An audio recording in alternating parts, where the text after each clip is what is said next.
మీ బంగారం తాకట్టులో ఉందా? విడిపించుకోలేక ఇబ్బందులు పడుతున్నారా? అయితే మీ బంగారాన్ని వెంటనే విడిపించి కొంటాం. గణేష్ గోల్డ్. మీరు సంప్రదించాల్సిన ఫోన్ నంబర్లు 9160-266-916, 8712619507.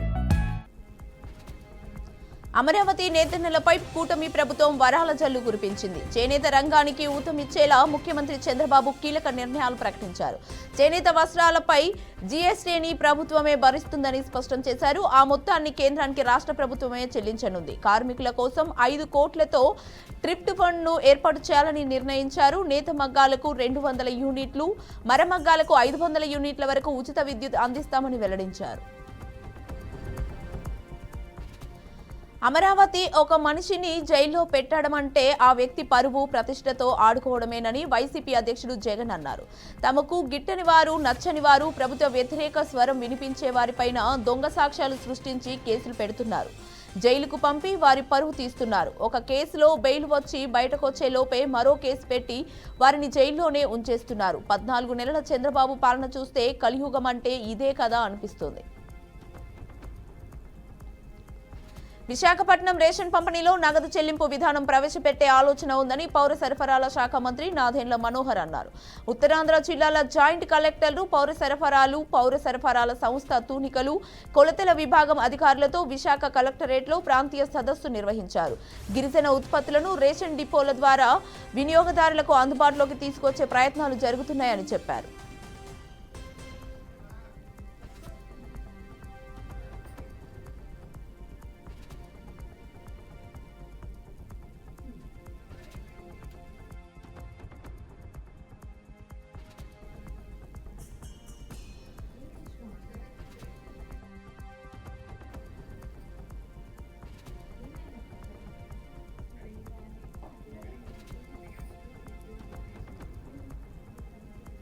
అరుంధతి సినిమా అనగానే అందరికీ గుర్తొచ్చేది ఆ చిత్రంలో చూపించిన కోట. నంద్యాల జిల్లా బనగానపల్లి మండలం పాతపాలాడు గ్రామ శివార్లోనే ఆ కోట ఉంది. ఆ సినిమా చిత్రీకరణ తర్వాత నుంచి దీన్ని అరుంధతి బంగ్లా అనే పిలుస్తారు. నిజానికి ఆ కట్టడాన్ని బనగానపల్లి చివరి నవాబు మీర్ ఫజల్ అలీ ఖాన్ 120 ఏళ్ల క్రితం నిర్మించారు. ఇక్కడ ఎన్నో సినిమాలు, సీరియళ్లు చిత్రీకరణ జరుపుకున్నాయి. ఇలా చారిత్రకంగానే కాకుండా పర్యాటకంగాను ఎంతో ప్రాముఖ్యం ఉన్న ఈ బంగ్లా నేడు శిథిల వ్యవస్థకు చేరుకుంది. నేర పరిశోధనలో కీలకంగా తోడ్పడే సంచార ప్రయోగశాల ఇది. ఫోరెన్సిక్ సైన్స్ ల్యాబొరేటరీ పేరుతో కేంద్ర హోంశాఖ ఇలాంటి 28 వాహనాలను రాష్ట్ర పోలీసులకు అందజేయగా వాటిలో ఖమ్మం జిల్లాకు కేటాయించిన వాహనం ఇది. టాక్సికాలజీ, బయాలజీ, సిరాలజీ వంటి 3 ప్రధాన విభాగాల పరీక్షలు ఇందులో చేయవచ్చు. నేరాలు, ప్రమాదాలు జరిగినప్పుడు సంఘటన స్థలంలోనే వేగంగా ప్రాథమిక పరీక్షలు చేస్తారు.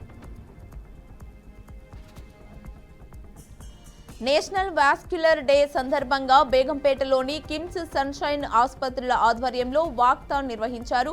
Walk A mile to live with a smile పేరుతో సంజీవయ్య పార్కు నుంచి ప్రారంభమైన వాక్థాన్ ను నటుడు రాజీవ్ కనకాల జెండా ఊపి ప్రారంభించారు. పెద్ద సంఖ్యలో యువతీ యువకులు, వైద్యులు ఉత్సాహంగా పాల్గొన్నారు. ఈ సందర్భంగా వైద్యులు మాట్లాడుతూ భారతదేశంలో వాస్క్యులర్ సమస్య వల్ల ఏటా సుమారు 25,000 మంది చేతులు, కాళ్లు కోల్పోతున్నారని పేర్కొన్నారు. 10వ తరగతిలో అంతర్గత మార్కులు ఉన్నాయా లేవా? రాష్ట్రంలోని 5 లక్షల మంది విద్యార్థులు ఈ సమాధానం కోసం ఎదురుచూస్తున్నారు. అంతర్గత మార్కులను తొలగిస్తూ గత ఏడాది నవంబర్లో ప్రభుత్వం జీవో జారీ చేసింది. అయితే ఇటీవల ఢిల్లీలో జాతీయ విద్యా పరిశోధన శిక్షణ మండలి నిర్వహించిన వర్క్ షాప్ లో ఈ నిర్ణయంపై ప్రశ్నలు తలెత్తడంతో పాఠశాల విద్యాశాఖ అధికారులు పునరాలోచనలో పడ్డారు. అందుకే పాఠశాలలు పునఃప్రారంభమై 50 రోజులు అవుతున్నా ఇప్పటి వరకు 10వ తరగతి ప్రశ్నపత్రాల సరళిపై స్పష్టత ఇవ్వలేదు. ముస్లిం రిజర్వేషన్ల కోసమే కాంగ్రెస్ ధర్నా చేస్తోందని కేంద్ర హోంశాఖ సహాయక మంత్రి బండి సంజయ్ ఆరోపించారు. ఇది కామారెడ్డి డిక్లరేషన్ కానే కాదని, ముమ్మాటికి ముస్లిం డిక్లరేషనే అని విమర్శించారు. బీసీలకు 5% పెంచి ముస్లింలకు అదనంగా 10% రిజర్వేషన్లు కల్పించే కుట్ర జరుగుతుందన్నారు. బీసీ ముసుగులో ముస్లింలకు 100% రిజర్వేషన్లు అమలు చేసే కుట్ర జరుగుతోందని మండిపడ్డారు. కాంగ్రెస్ ధర్నాకు బీసీల మద్దతు కరువైందని ఎద్దేవా చేశారు.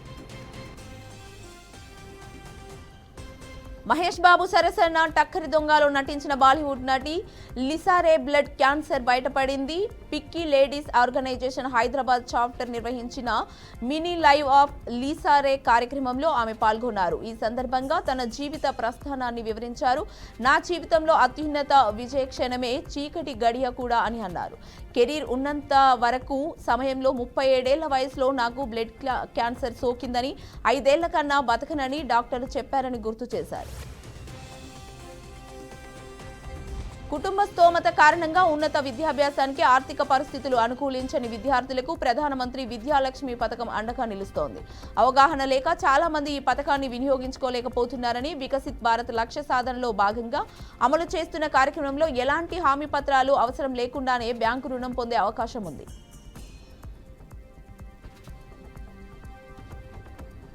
రష్యా నుంచి చమురు కొనుగోలు చేస్తున్నారనే కారణంతో భారత్పై సుంకాల హెచ్చరికలను అమెరికా అధ్యక్షుడు డొనాల్డ్ ట్రంప్ తీవ్రతరం చేశారు. ఈ క్రమంలో కీలక పరిణామం చోటు చేసుకుంది. జాతీయ భద్రతా సలహాదారు అజిత్ దోవల్ రష్యా పర్యటనకు వెళ్లారు. ప్రస్తుతం ఇది చర్చనీయాంశంగా మారింది. దోవల్ పర్యటన ముందుగానే ఖరారైందని అధికారిక ప్రకటన చేశారు. ఆపరేషన్ సింధూర్ పై చర్చకు పట్టుబట్టి విపక్షాలు తమను తామే దెబ్బతీసుకుంటున్నాయని ప్రధాని నరేంద్ర మోదీ ఎద్దేవా చేశారు. పార్లమెంట్లో ఈ అంశంపై ప్రత్యేక చర్చలో ప్రతిపక్ష నేతలు ప్రభుత్వం ముందు నిలవలేక ఓటమి పాలయ్యారు. ప్రభుత్వాన్ని ప్రశ్నించడానికి వచ్చిన ఒకే ఒక అవకాశాన్ని కూడా వారు వినియోగించుకోలేకపోయారని వ్యంగ్యాస్త్రాలు విసిరారు.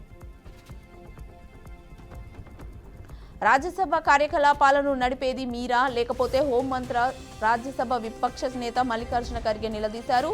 తామేదో ఉగ్రవాదులం అన్నట్లు వెల్లోకి రాకుండా సిఐఎస్ఎఫ్ బలగాలు అడ్డుకోవడం ఏంటని ప్రశ్నించారు. సమస్యల పరిష్కారంపై చర్చల కోసం ఎప్పుడైనా కాల్ చేయొచ్చంటూ అమెరికా అధ్యక్షుడు ట్రంప్ ఇచ్చిన ఆఫర్ను బ్రెజిల్ అధ్యక్షుడు లులు డిసిల్వా తిరస్కరించారు. ఆయనకు తప్ప మోదీ, జన్పింగ్ సహా ఎవరికైనా కాల్ చేస్తానని చెప్పారు. అమెరికాలో కొత్త ప్రభుత్వం రాగానే దేశీయ కంపెనీలకు కొత్త అవకాశాలు కల్పించేందుకు చర్యలు తీసుకుంటామన్నారు. భారత్ లాంటి బలమైన మిత్రదేశంతో అమెరికా తన సంబంధాలను దెబ్బతీయకూడదని భారత సంతతికి చెందిన రిపబ్లికన్ నాయకురాలు నిక్కీ హేలీ పేర్కొన్నారు. భారత్ తమకు మంచి భాగస్వామి కాదంటూ దానిపై సుంకాల భారాన్ని గణనీయంగా పెంచుతానని అమెరికా అధ్యక్షుడు డొనాల్డ్ ట్రంప్ హెచ్చరికలు చేశారు.